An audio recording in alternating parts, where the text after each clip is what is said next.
What's going on, everybody? You're listening to the Point2Point NHL Recap Show, Season 3, Episode 11. I'm Pascal Pryor, joined by Mark Havlack. Mark, we got to get right into things here because we got some breaking news as we were sitting down to record. The Buffalo Sabres have fired GM Kevyn Adams.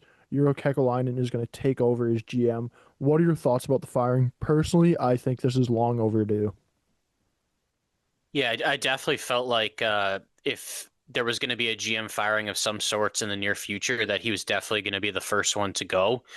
Just because, like, I know everyone's talking about even Trotz too, but I don't know. I feel like that whole Nashville situation, they're probably just going to let the season play out and then maybe make some decisions. Yeah. I totally agree, dude. He's been the GM of this team since 2021. He's had basically parts of 5 seasons, 4 seasons, 4 full seasons overall with the team. He's had a while to kind of make his stamp on not every single player in the organization, but enough to make an impact. You know what I mean, with moves and hirings and other stuff. You know what I mean. So I feel that, I mean, the whole downfall of everything's not on him, but he never really did a good job to kind of resolve what was happening, and if anything, probably just made it worse. And it wasn't really a great hiring to begin with. Like, no offense to the guy, like, he seems like a really nice guy and all that, but like, he just didn't really have the experience or anything to really get the job in the first place, I felt. So yeah, I feel like it's time to move on. And I don't know, it's like what do you feel about Jarmo? Like, I mean, I feel like he kind of gets a lot of hate, considering like one of the last things he did was hire Babcock, and I'm sure that he like regrets that decision. But like, did he really do like that bad of a job with Columbus? Like, I don't really think so. And it's like the one time that he was like, screw it, like, let's try to go for it. Like, I felt a lot of people like liked it. You know what I mean? Yeah. And like, even though he lost those guys for nothing, it was like I thought it was worth it, dude. And like, I don't know. It's like, it's not the best option, but I feel like it's like one of the better options you're going to get if you're Buffalo. And it's a smooth transition as well. It's like you have him ready to take over like right away, right? Like, and I do agree with you that I think you got too much hate. Like, when you look at Columbus and where they are now, like, I'm not saying they're this big cup contender, but like, they're definitely coming through on that other side of the rebuild. And like, Kekalainen was the one that made a lot of those picks and a lot of those trades to kind of get them to where they're at now, right? So like, I think he's good for now. I'd like to see maybe come the end of the season where they go, if they like are gonna make him the full time. But where I really look at this is, I'm like, man, what does this mean for some of the big players on Buffalo? Like, do you like, are we gonna start to maybe see like a Dowling or Tage Thompson, like some of their better players start to ask for trades, right? Like, Alex Tuch's a guy that comes to mind. He's a pending UFA. It's like, is that a guy maybe that's on his way out the door? Like, I really am wondering where Buffalo goes from here, because like, let's be honest, like, they do have some talent on that team, and if they were to go full rebuild mode, like, we just saw what Quinn Hughes went for, right? And we're gonna talk about that later, but like, but the Buffalo Sabres, if they did go full rebuild, like, they would be able to get a lot of assets back in return for some of their players. So I am wondering like where they go and what some of these players want, because like, at the end of the day, if Tage Thompson or Dahleen, like some of those guys, if they go and they ask for a trade, like, you know what I mean? Like, you Buffalo doesn't really have the ball in their hands there. So I am curious to see what happens there.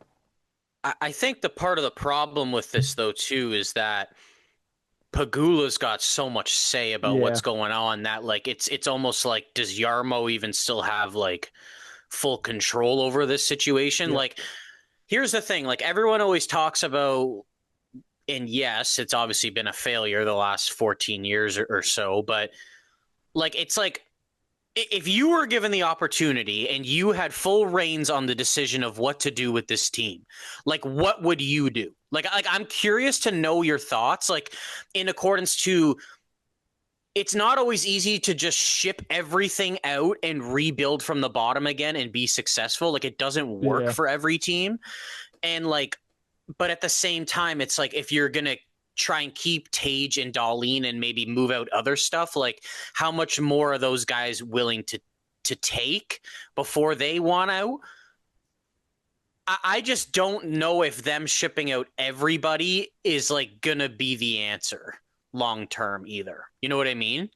Honestly, I don't necessarily think it is either, but I do think that it's going to get to a point here where some of these guys are going to start asking for trades, right? Like it's like Dahlin's been there his whole career. He's like in his prime now, you know what I mean? It's like at some point, like he hasn't played a single game of playoff hockey. Like at some point, he's gonna want to go out and compete, right? Like same thing for Tage Thompson. Like he's been there a while now. Like I'm not saying he's starting like these guys are starting to get older, but like it's not like these guys are the 22, 23, 24-year olds like they were a few seasons ago, right? It's like these guys got to be looking at it when all their friends are playing on teams that are competing in the playoffs. Like they got to be looking at it where it's like, man, like I kind of want it. I want some of that, right? And like I wouldn't be surprised if some of these guys maybe ask for trades now that there has been like a ripple in the organization, right? It's like you can kind of use that almost as I don't want to say an excuse, but like you can use that as a kind of excuse to ask for a trade. It's like, look, like this is the guy that brought me in. I extended under this guy's regime. Like that's no longer happening. To be honest, though, when I look at Buffalo, I think it's a I think it's a bigger issue, and it's an ownership issue with Pagula. Like as you mentioned, that guy has way too much fucking control over the team, and I think it's gonna be hard for Buffalo to build a truly competitive team while that guy just has his hand in the mix constantly. Because like, let's be honest, like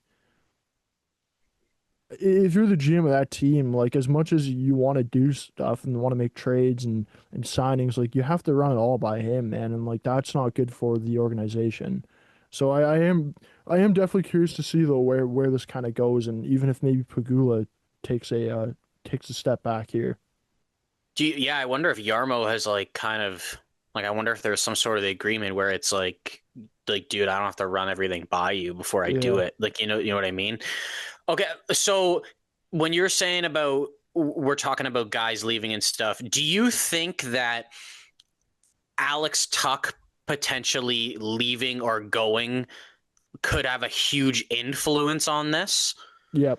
I think Alex Like Tuck is. if he decides to re-sign, like I wonder if it even gives them like let's say an extra like 2 years of leeway with these guys and Tage and Dahlin are almost like, all right, you know what? The guy who's from around here actually re-signed, like Yeah. let's give it one last kick at the can here, right? But if he's kind of like hesitant to re-sign and almost seeming like he's going to walk and you have to deal him. Like, I wonder if next off season we start hearing the rumblings about maybe Tage or Dahlin or I would say probably just those guys, maybe even probably Byram, to be honest, going into the Yeah. last year of his deal as well. Yeah, I think the Tuck thing, it like It's matters a a lot, domino. even though it's not like he's not their best player, like he's one of their best players. And since it's like a guy that's almost local, it's kind of like if he's not committing, I almost feel like guys that have been there for some time are going to be like, all right, you know what? Like this isn't Yeah. really working out. But maybe they won't. Maybe they're going to be loyal. But I mean, I wouldn't blame them one bit if they want it out. Yeah, I wouldn't blame them at all either. To be honest, if I played there, I'd be wanting out by this point. Talking about trades, Mark, let's talk about the big trades that happened this past week. Earlier in the week, the Vancouver Canucks finally put the trade rumors to rest, and they traded Quinn Hughes to the Minnesota Wild. In return, the Canucks got Zeev Buium, Marco Rossi, Liam Ogren, and a 2026 first round pick. The three players that I just named there, they were all first round picks. Mark, I'm gonna be honest here, dude. I think the Canucks won this trade almost. Call me crazy, call me absolutely nuts, but I think the Canucks won this trade because for the Wild, the way I kind of look at this is for the Wild, like there's still no guarantee here that you're gonna get Quinn Hughes like past this contract, right? Like you still have to go through negotiations with him. If you do, you're gonna have to be paying him a high dollar amount, and then you're gonna be paying him and Kirill Kaprizov probably like a combined $30 million at least, I would imagine, and that's gonna be even with the cap going up, like that's gonna be pretty hard to manage. I look at it and I look at what Vancouver got back. Like you got back three former first round picks. Zeev Buium, I think his ceiling's pretty. Like, I think Zeev Buium could be a number one defenseman in the NHL. I'm not saying he's going to be a Quinn Hughes type player, but like, I do think Buium could be a number one defenseman in the NHL. You got back Marco Rossi, who's already a second line centerman in the NHL and probably has a little bit more upside to his game. And then Liam Ogren, not as familiar with him. I know he's off to kind of a shaky start so far this season, but like this is a guy that has talent and he's a bigger forward. And then you're getting the first round pick back as well. It's like we could be looking at this in 3 years and Quinn Hughes is playing on his third team and we're like, man, like Vancouver got away with an absolute fleecing. What do you think like what do you think about this trade though? I was a little bit surprised to hear you say that overall, but like I don't really disagree from where you're coming from. I feel like I'm leaning towards like I think Minnesota going for it with him is like a good risk to take, but it's obviously a risk of him potentially not re-signing with them. Um, I've also been hearing. Have you been hearing the rumors of them proposing to him like, okay, like we want you to stay, and what we'll do is sign for 3 years, and Jack would be up in 3 years, and then you can really figure it out and make another decision again. Yeah. And he's only going to be like 30 or 31, right? So like just say he signed a 3 year like $45 million deal, like 15 mil a year or something, right? Yeah. Like honestly, I think that's kind of interesting. I don't know if he'd be like open to it. It's obviously going to matter how he probably does with Minnesota and how much he likes it. Listen, I totally get where you're coming from. I actually really like the return for Vancouver. Like I am not convinced there was a better offer out there than this. I did hear two first, McMichael and Cole Hudson from Washington. I'm not Yeah. really 100% sure if that was like legit. But I think regardless, Vancouver would prefer, they wanted a center, and I think they wanted to go less kind of rebuild, right? Like in accordance to they just got the one first round pick.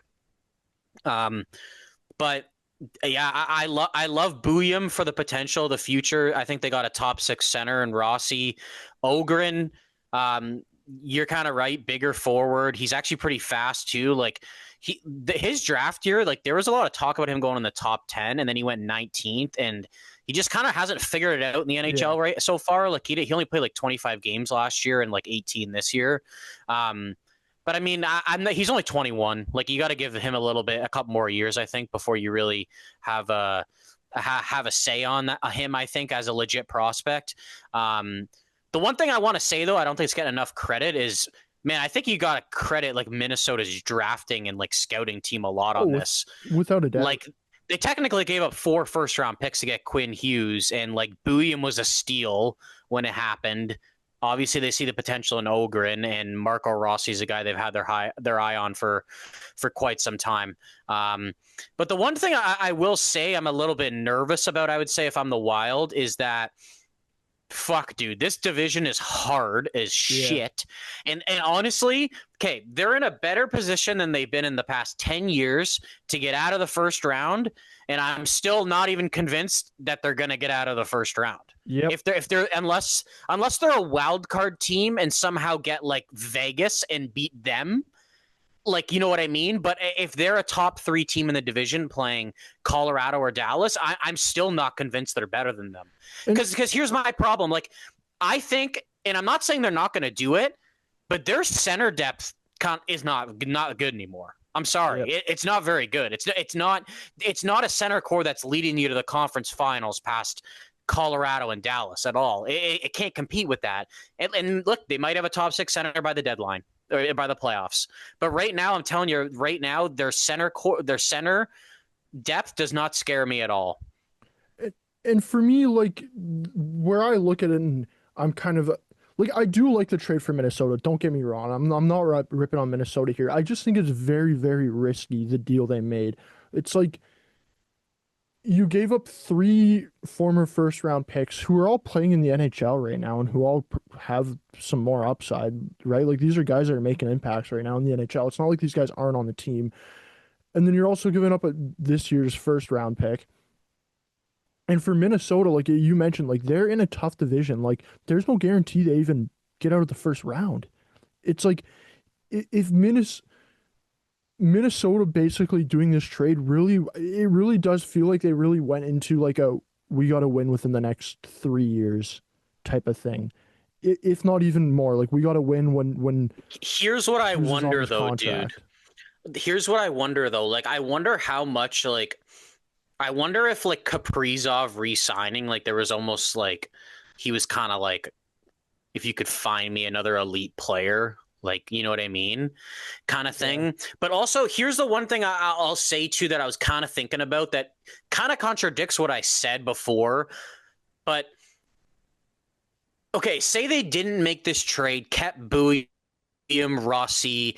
They got the young prospect Ogren, Danila Yurov, who might be playing that 2C role that who played in the KHL last year. Yeah. Looks pretty nice. Like, could be a top six forward. Do you think through the tenure of Kaprizov and Faber and say the rest of these vets fizzling out that they really had a legit chance to win with this core?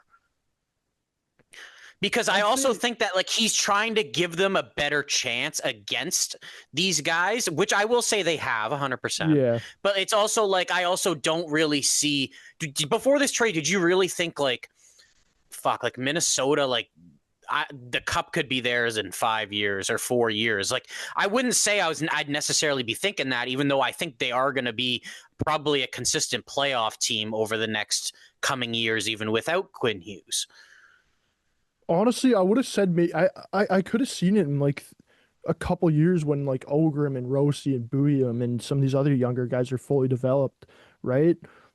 Like I could have seen it where they would have been cup contenders. Like let's not also not forget that even Boldy and Brock Faber are still pretty early on in their careers, right? Like where now I look at it and I'm like, man, like if they really did deplete their prospect pool here, and it's like if I almost feel like it's like if they don't win, like they're kind of in a they kind of really are in like a 3 to 4 year window now where they need to win, and if they don't win and Quinn Hughes like walks or he leaves, like it's gonna. I feel like that's where it's gonna turn out disastrous for the Wild. I just look at it and it scares me a little bit to be honest. Like with them playing in the tough division and the no guarantee of like you're getting an easy first round matchup, it's like if Quinn Hughes does walk and he's not on your team in 3 years, like you're gonna be looking at this if you're the Wild and you're like, man, like we completely sold our future to kind of win now, and that did not happen.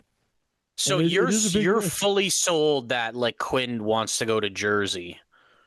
I'm not fully sold on that, but like let's be honest, like it is a pretty decent like risk there, right? Like I'm not saying it's a for sure thing, but I'm also saying like it's not a for sure thing that he's going to be on the Wild for the next 8 years. And at this point, like what would you say the percentage is? I'd say it's 50-50 at this point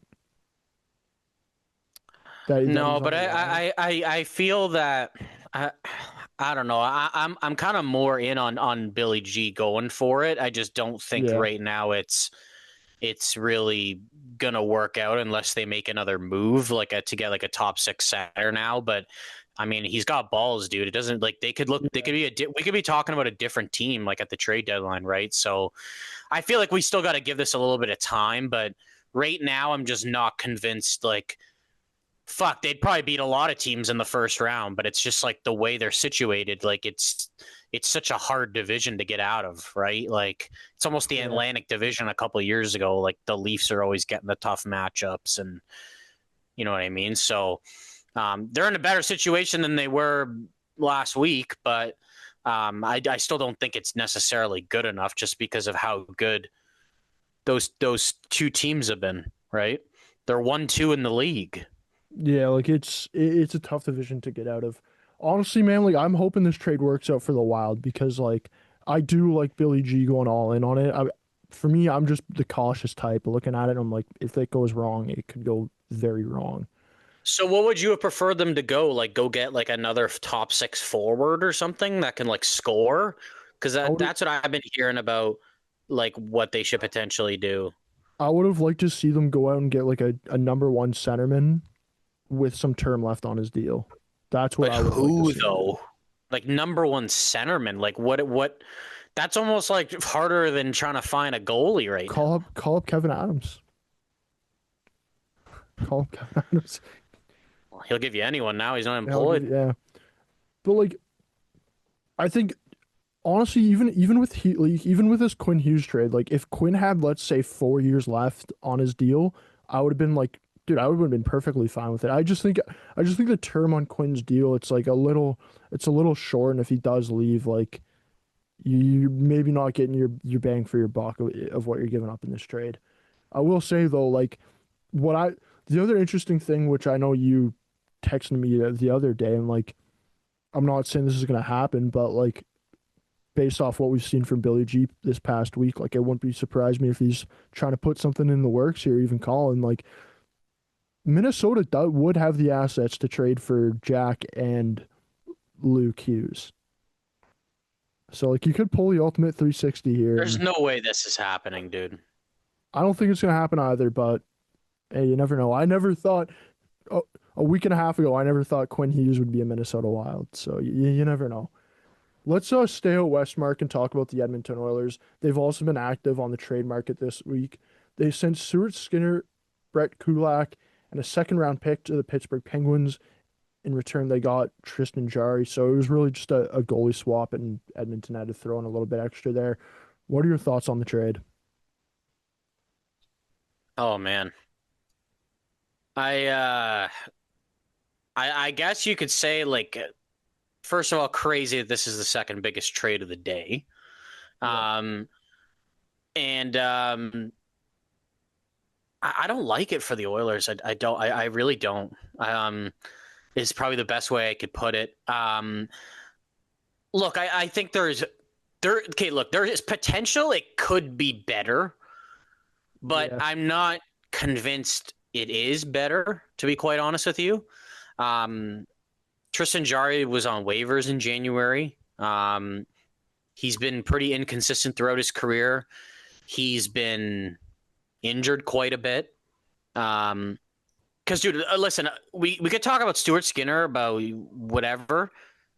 There's been one thing about him. He's been there. He's Yeah. played the games. The only Yep. times he's not playing the games is when he's being taken out because he hasn't been good. He's been available, right? So my worry is now there's going to be stretches where you're running with Calvin Pickard. Um, maybe it's even in the playoffs again. You know what I mean? And I just don't understand how this. Like I don't understand how you're paying this many amount of assets for a guy that was on waivers Yeah. and not getting retention. That's I'm going to be I'm looking completely at. honest with you. I'm going to be completely honest with you. I don't mind the idea of Tristan Jarry there. I would much prefer Tristan Jarry to be paired with Stuart Skinner. I think that is something that could possibly work. And there are stretches where I could see one or either both getting hot, and it could probably lead you to a Stanley Cup.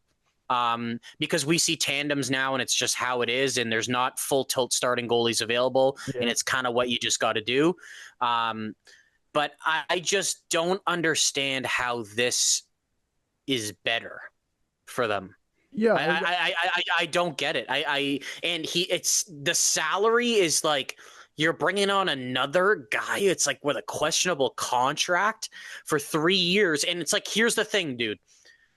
This told me that this is McDavid's goalie for the rest of his time here, potentially, if he Yep. decides not to come back. And you will not be bringing in another goalie that makes more money than Tristan Jarry throughout his tenure. And I think that's a problem because it means, what if Saros is available in 2 months? You're not going to get him just because you got Tristan Jarry? Yep. For me, I look at this trade and I kind of feel the same as you. Like, I don't really see what Edmonton's goal was from this trade. Like, can you really sit here and say that Tristan Jarry is that much of an upgrade over Stuart Skinner? Like, to be honest, like I don't necessarily think it is. And then when you look at the price that Edmonton had to give up, like they gave up Skinner, Kulak, and a second round pick. Like, if it was a 1-for-1 swap, or it's like Stuart Skinner and like a fifth round pick, for Tristan Jarry, like I'm more comfortable with that deal. I'm still kind of sitting here going, is it really like that much of an upgrade there? But I would be more comfortable with it. But the fact that you gave up Skinner, Kulak, and a second round pick, I'm kind of looking at him like, man, like you could have used those assets in so many different and better ways to help your team out than going out and acquiring Tristan Jarry. And that's not me ripping Tristan Jarry. That's just me saying like, man, like it's not enough of an upgrade from Stuart Skinner, dude. And like as you mentioned, if you're bringing in Tristan Jarry and you're going with a tandem, pardon me, of Tristan Jarry and Stuart Skinner, I'm a lot more comfortable with that. But like Edmonton shipped it. Like for me, I look at it and like, do you look at this and really say Edmonton's goaltending tandem is that much different than it was 2 weeks ago before this trade? I would say maybe like in accordance to like Jari's having a bit better of a season right now, maybe a bit, but it's Yeah, like for the ultimate, it's like at least with Skinner, I knew that it's like I didn't have the nerves of like, can he win a playoff round? It's like, yeah, dude, he's won a lot. He's won like 7 playoff rounds in 3 years. Like he can do it, right? So with Jari, he's never won a playoff round. So I don't. There's a little bit of hesitancy once it's the crunch time. You know what I mean? And time for Edmonton to win. So I think that it's like Jari might be better in the season, but I almost trust Skinner more in the playoffs kind of thing. And this is the guy you've committed to, and it's not a good contract. I'm going to be completely honest with you. If it was me, I honestly think keeping Skinner and Pickard would have been better than taking on Jari's $5 million. I'll yeah, be honest with you, and yeah. I know it sounds like it's like I know I said I think they should make a change, but I don't get it. Like to me, if they're not retaining, I'm not even thinking about it. I would have said nope, too bad, And you give up a second because round pick, man. It's like you that should you give could have you somehow something. traded up. Like it's like you gave up this much, you may as well gave up an extra second round pick to get them to frickin' retain. Yeah, Honestly, like it's like it makes no sense. And then you probably could have kept Skinner, shipped out Pickard, and then okay, maybe you had to get rid of Kulak and then do the Spencer Stastny deal. Like fine, yeah, like it's the way the cap is, but it's like you shipped out a defenseman and a goalie to get a goalie. And I actually like Spencer Stastny and think he could be a good replacement, but it's like Kulak's also got the playoff pedigree. So it's like, I understand if people are like, it's a downgrade. Meanwhile, it may not be, but right. So it's like, I don't get it, dude. Like oh, it's so mind boggling that this is the best option. yeah. It's crazy. Like if to me, it's crazy. They could have done like they could have used these exact same assets 2 seasons ago or a season ago and gotten a much better outcome. But they Okay, hear me fucking out waited on this. forever. I would have preferred giving up like a second round pick and like a prospect and maybe even something else to get Freddie Anderson from Carolina, who's not Yeah, even having a good season. But at least I would be like, okay, he's gone to the conference finals a couple times. He can win playoff rounds, like, and get hot. Like, and it seems like Carolina's not really using him much anymore, right? So, and probably won't sign him next year. So, you know what I mean? Like, I would have preferred just to do that on a 1 year deal and like try something else. Like, oh man, I don't like this at all. I think it's like there's potential it could be better.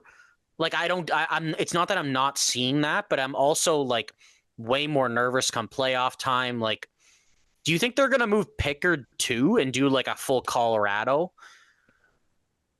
I not 100% on that train. But speaking of Colorado, last year they traded for Mackenzie Blackwood. You know what it cost them? It cost them Gorgiev, a A second round pick, second. and a fifth round pick. Yeah, and Kovalenko, I think, too. Edmonton gave up. I'd argue that Edmonton gave up more in this fucking trade for Jari than Colorado did last year for Blackwood. And, like, to be honest, I don't know about you, but like I would way rather have Blackwood over Jari. Yeah, and they're making basically the same amount of money right Yeah, now, like too. I Um, just look at him like, man, like when you compare this to other like similar trades of what was given up, like they could have gone a completely other route. I don't like this for the Oilers whatever whatsoever. To me, it makes absolutely no sense. I'm gonna be honest with you, dude. We keep talking about the Oilers. People rip on Kyle Dubas. I think this is a fleece. Like in Oh, accordance to without a like, doubt. even regardless if Jari plays well in Edmonton, say even if he wins the cup, okay, say it ends up in that, like I'm still gonna look at him and be like, yeah, Kyle Dubas, yeah, that's that, sure. Like it's not like you could look back on it and be like, oh well, he should have got a first. It's like, no, the Yeah, guy was on waivers 11 months ago, and he got basically a second round pick for him. And the thing with Pittsburgh, it's like they're starting. I mean, there's. I don't know if you saw their weekend. It was a fucking disaster. They were up. yep, They're up 5-1 going into the third against Utah. They lost in overtime. They were up 3-0 yesterday. They lost in overtime. But they're in a situation where it's like they're kind of pushing to make the playoffs, like sort of without giving up assets. I like that they bring in a vet D who's played at playoffs, played a yep, lot of minutes. You bring in a different goalie. They're both on expiring contracts. And say the season starting to go to shits now, you can trade them at the fucking deadline. yeah, yeah, You're telling me that a team wouldn't be interested in trading for Stuart Skinner? Like to be in a tandem with someone? Because I'm telling yep, you right now, dude, if Sam Montemo doesn't figure it out, I would call for Stuart Skinner. yep. I'd be interested to see what he can do the rest of the season. Why not? I think what Dubas put himself in such a good situation because it's either you're shit and you trade him, you get assets, or hey, we're making the playoffs and we just got two guys that have been to two straight Stanley Cup finals that are on our team. So I think it's a win-win for Pittsburgh, whatever route they take here. And like, let's be honest, like if Stuart Skinner figures things out a little bit and starts playing better, and they Pittsburgh does go along the route of trading him, like let's say you got like a second round pick back for Stuart Skinner. If you're the Pittsburgh Penguins fans and Kyle Dubas, you're looking at it and you're like, man, traded, I flipped Tristan Jarry into two second round picks and Kulak, and who knows what, like if Kulak is traded, what he goes for, right? Like I think it's great asset management by Kyle Dubas and the Pittsburgh Penguins. I love it for them. You're telling me if like a team somehow was like if they were in a playoff spot or in the hunt and say their goalie went down for the season and their backup wasn't super reliable, you're telling me a team wouldn't panic and give up like a conditional first or something for Stuart Skinner? Like I'm gonna be honest, I could see it happening And if you're because there's no Pittsburgh, goalies available and he's on like we could talk about how bad or whatever he's been. The one thing Stuart Skinner is not, he is not on a bad contract. He only yep. makes $2.6 million. It's not unreasonable. Well, and if you're Pittsburgh too, like you didn't retain on Jari, so you can retain on Skinner, like if you needed to. And Like, Kulak too, if you decide to go that yeah, route, right? I love it, man. Let's talk about the Olympics today. We're gonna be doing our final Olympic full team roster that we would bring. It's for Finland. Mark, do you want to get things started with your Finnish roster, or do you want to have me start things off here?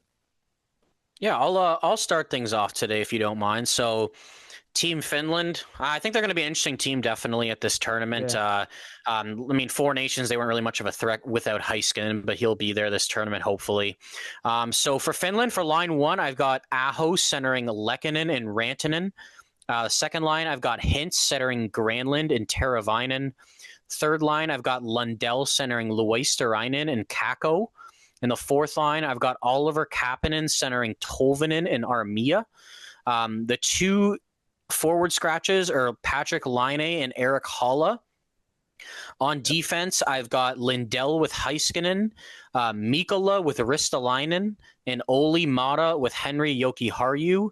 And the two defense scratches are Nicholas Matinpalo and Urho Vakanainen. And then the goalies, I've got UC Saro starting, Ukko-Pekka Luukkonen as the backup, and Kevin Lankinen as the third goalie. yeah.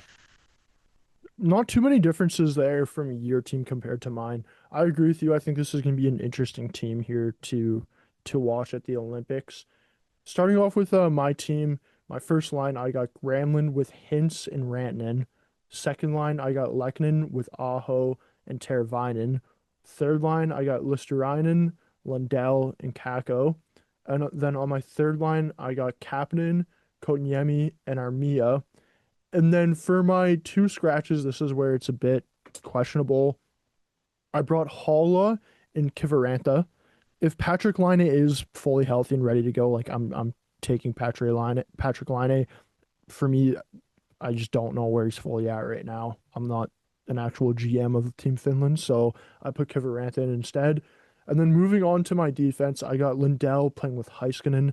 I got Mikkola playing with Ristolainen. I got Oli Mata and Yokiaru on my third pairing. And then the two scratches on defense is Paulo and Vakinen. And then my goalies, it's the same as you, Mark. I got Soros starting.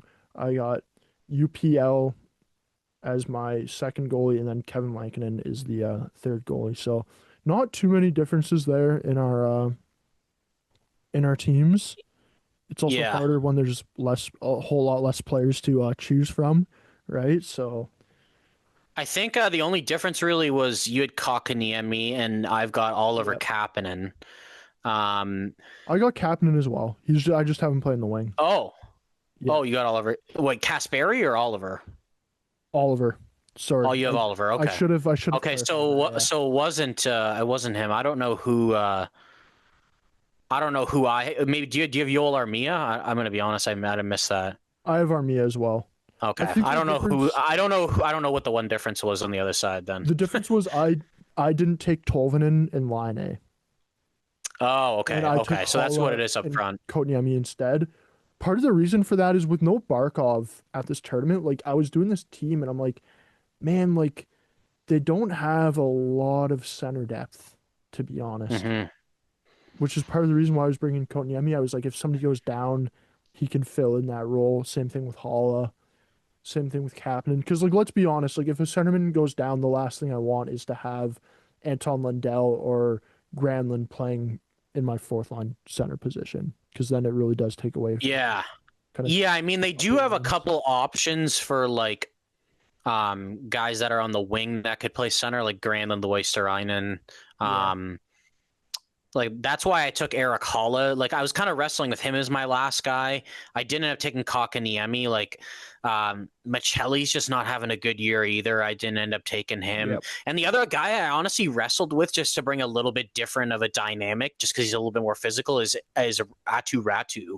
I was kind of thinking about him, and then I didn't end up going with it because I already picked Oliver Kapanen, and I'm like, I think they might go with a vet guy. You know what I mean? Yeah. Line is supposed to be ready for the Olympics. He's like, I think he's scheduled for like end of January return. Yeah. So I think as of now, he should be there. And he actually put up he put up a decent amount of points last term. I think he had like 3 assists or something. So I'm sure like they will take him. You know what I mean? Defense, I mean, dude, there's only 8 Finnish defensemen in the NHL.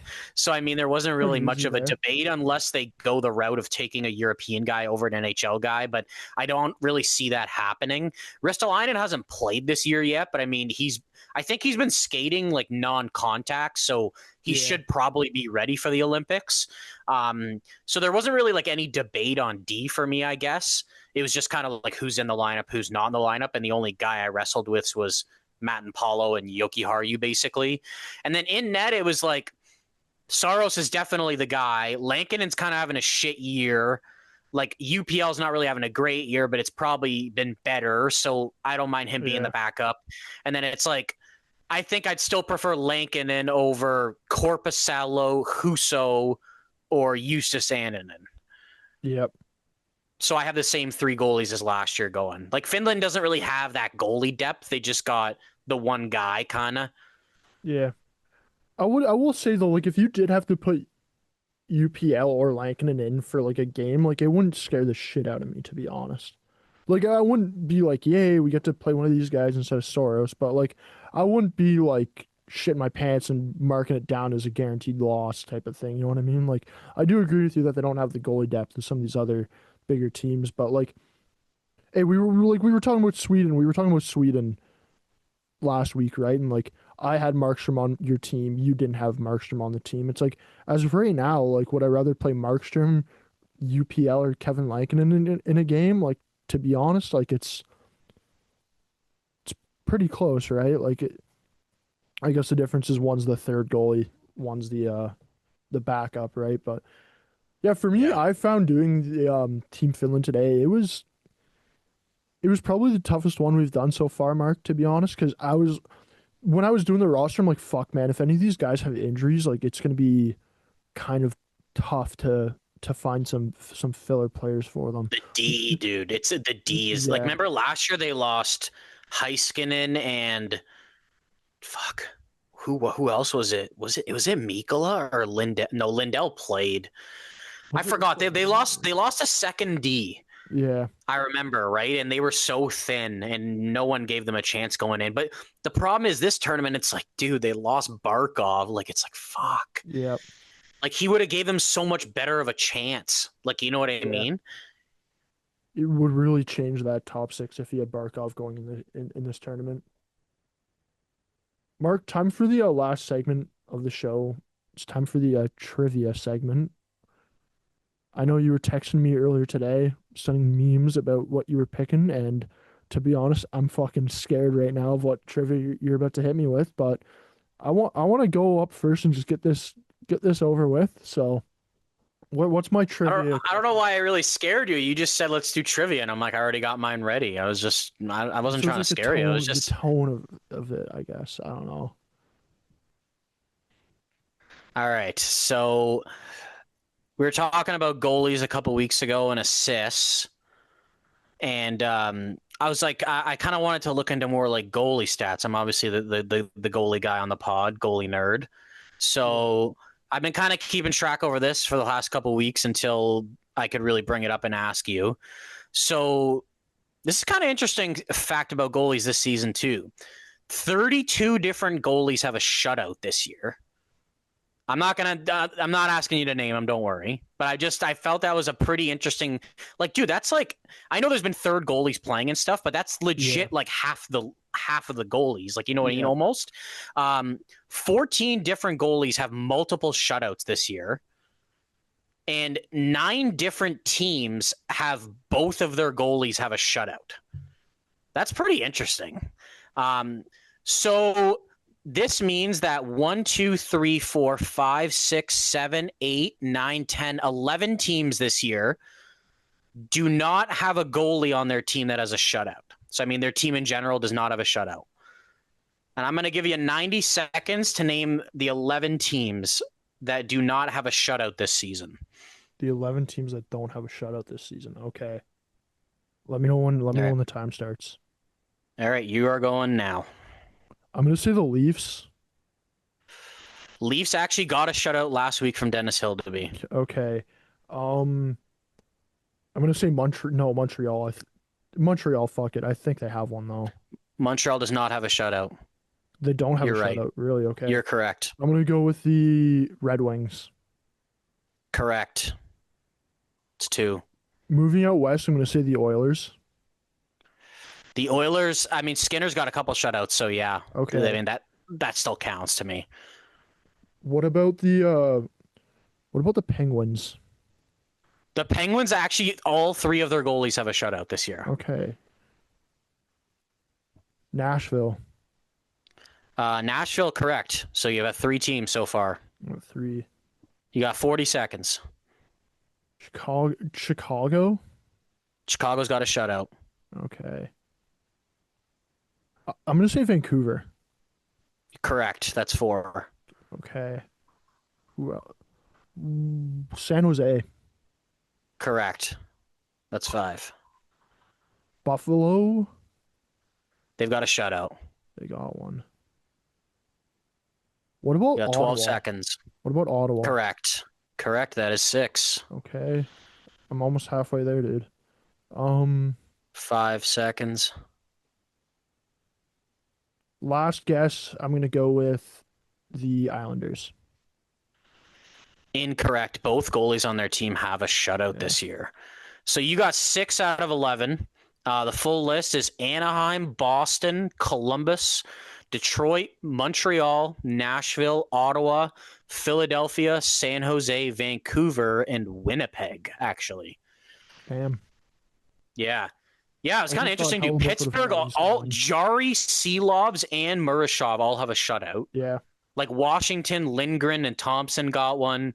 The Leafs I actually had on this list when I was following it originally, but Hildeby shut out the Lightning last week, so Toronto does have one now. But yeah, kind of interesting. Well, you got over half of those right, dude. Dude, I'm proud of myself. I'm proud of myself. So, Mark, it's time for my trivia here for you. Give me a quick second here when I pull up my phone.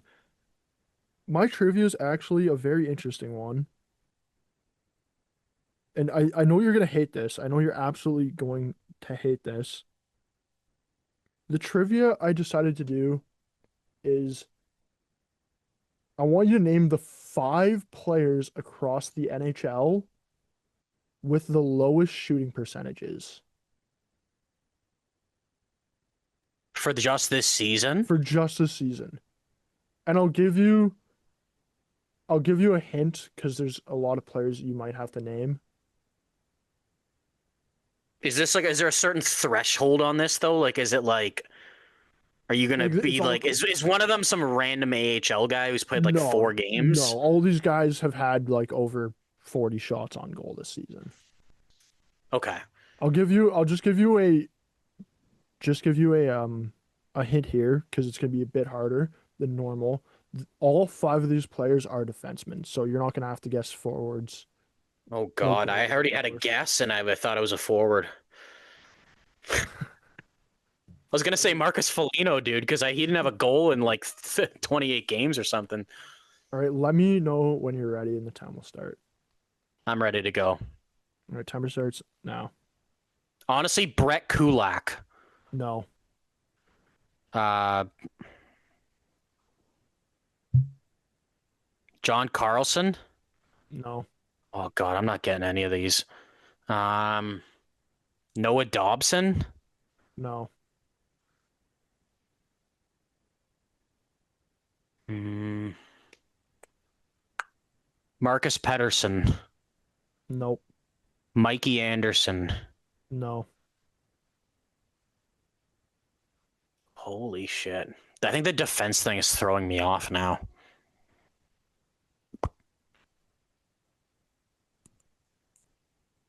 Alex Vlasic, No,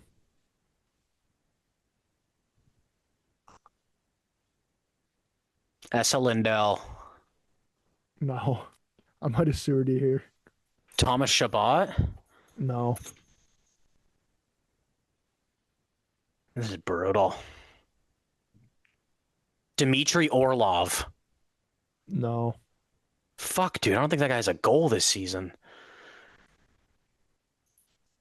Pareko? no. My You God. Fowler? Cam Fowler's fifth. Yes, he's fifth. Oh, God. Hedman? I don't know how many shots he has. No, Morgan Riley? nope. All right, Mark, time's up. Last guess. Man, you fucked me with this. Yeah, I did. Not gonna Um, lie. I had to get back at you from last week. I also was doing this on the fly too. Seth Jones? No, not Seth Jones. It's Neil Pionk, Tony DeAngelo, Devon Tays, Adam Pellick, and then Cam Fowler's fifth. And Cam Fowler you got. I think, were you guessing a bunch of guys that haven't scored this year? Honestly, I just thought it was a couple guys that didn't maybe had a goal Yeah. or two or something and had a decent amount of shots, but All these guys' shooting percentage is less than 2%, then Cam Fowler and Adam Pellick is at 2%. And while I'm looking at this, the craziest thing is Brady Tkachuk's shooting percent is 2.3% right now. I get he missed a lot of time, but it's not a guy that you expect to see a shooting percentage way down at the I point. saw some guy online be like, Brady Kachuk's on pace for 5 goals and 85 assists. Like, it's pretty crazy, but I didn't think some of these guys would be this low on the list looking at it now. Overall, though, that's going to wrap up this week's episode of the Point2Point NHL Recap Show. We've done all our Olympic rosters now. I know next week we're going to be doing a recording on Sunday, and we're going to upload that the Monday after. And we're going to do just a quick kind of overview of some of the other players going to the Olympics that we haven't talked about on some of these smaller teams where we can't do a full roster. And then we'll also do a little bit of a World Juniors talk on that episode as well. And similar thing, we'll probably just do a brief overview of big players to watch, who our teams to watch are. So for everybody that loves international hockey, you're going to love next week's episode. So stay tuned for that. But for everybody listening in now, thanks for tuning in.